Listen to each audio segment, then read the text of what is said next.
Pour quelle raison avez-vous rejoint le Mossad? Le goût de l'aventure? Vos talents de comédien?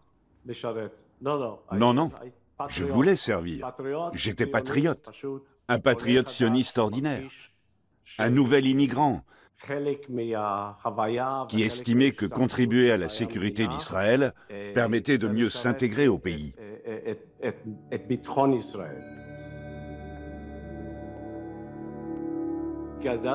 J'ai grandi dans une famille juive non sioniste dans les faubourgs de Washington.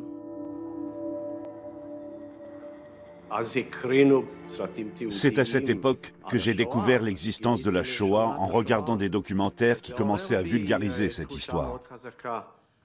Cela m'avait conforté dans l'idée que je devais faire quelque chose. Je suis entré au service du Mossad à la fin des années 60 dans le cadre de la doctrine de la périphérie. La doctrine de la périphérie est une ligne de conduite stratégique que le Mossad suit depuis sa création.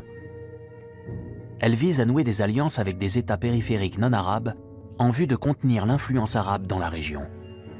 À cette fin, les agents du Mossad doivent former et armer rebelles et membres de minorités au Moyen-Orient et en Afrique.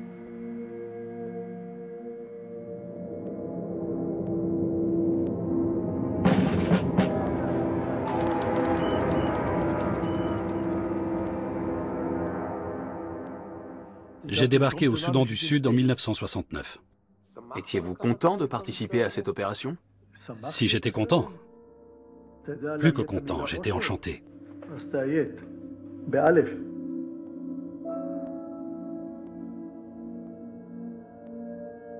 Quelle était la raison du soulèvement chrétien au Soudan du Sud?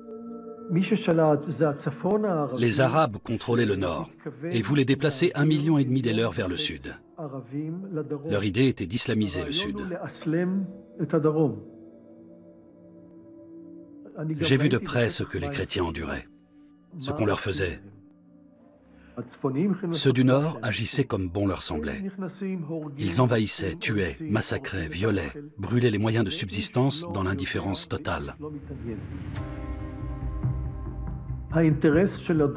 Les Sud-Soudanais voulaient que nous leur donnions des armes pour se défendre, tandis que notre intérêt à nous était de constituer une armée rebelle, censée stopper les troupes soudanaises dans les forêts du Sud. C'était ça, notre mission. On m'avait nommé attaché de presse de la guérilla Ania Nia au Soudan du Sud. J'ai fondé un journal du même nom, le Ania Nia. Nous avons recueilli des adresses de diplomates, de journalistes, et nous avons distribué le journal afin d'informer le monde entier de l'existence de la rébellion. There are about 30,000 Anyanya rebels still in the bush. This group had been operating near the Uganda border. Significantly, one of them wore the cap and jacket of an Israeli paracommando. Notre mission était de constituer un bataillon de 1000 soldats, construire une piste d'atterrissage, former des urgentistes, des opérateurs radio, armer les hommes, les équiper et les envoyer sur le théâtre d'opération. Un médecin, un opérateur radio et moi-même sommes partis en expédition. Le but était de donner du fil à retordre aux forces armées du Nord, en détruisant des ponts et en leur tendant des embuscades. C'était à peine croyable. 3 Israéliens dans les forêts du Sud-Soudan. 3. Pas de division, ni d'avion, ni de chars. Seulement 3 gars armés de 2 caméras et de 3 pistolets. L'Égypte et le Soudan avaient la trouille parce que les Israéliens menaçaient leurs arrières sur le Nil. Une blague? Peut-être. Mais ils l'ont prise très au sérieux.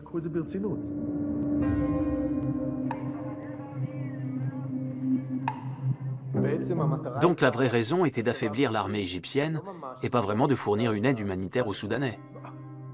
Vous êtes bien naïf. Qui parle de charité ici? Aucun service secret au monde n'agit par altruisme. Il est question de servir ses intérêts et des moyens pour y parvenir. C'est un jeu de brute.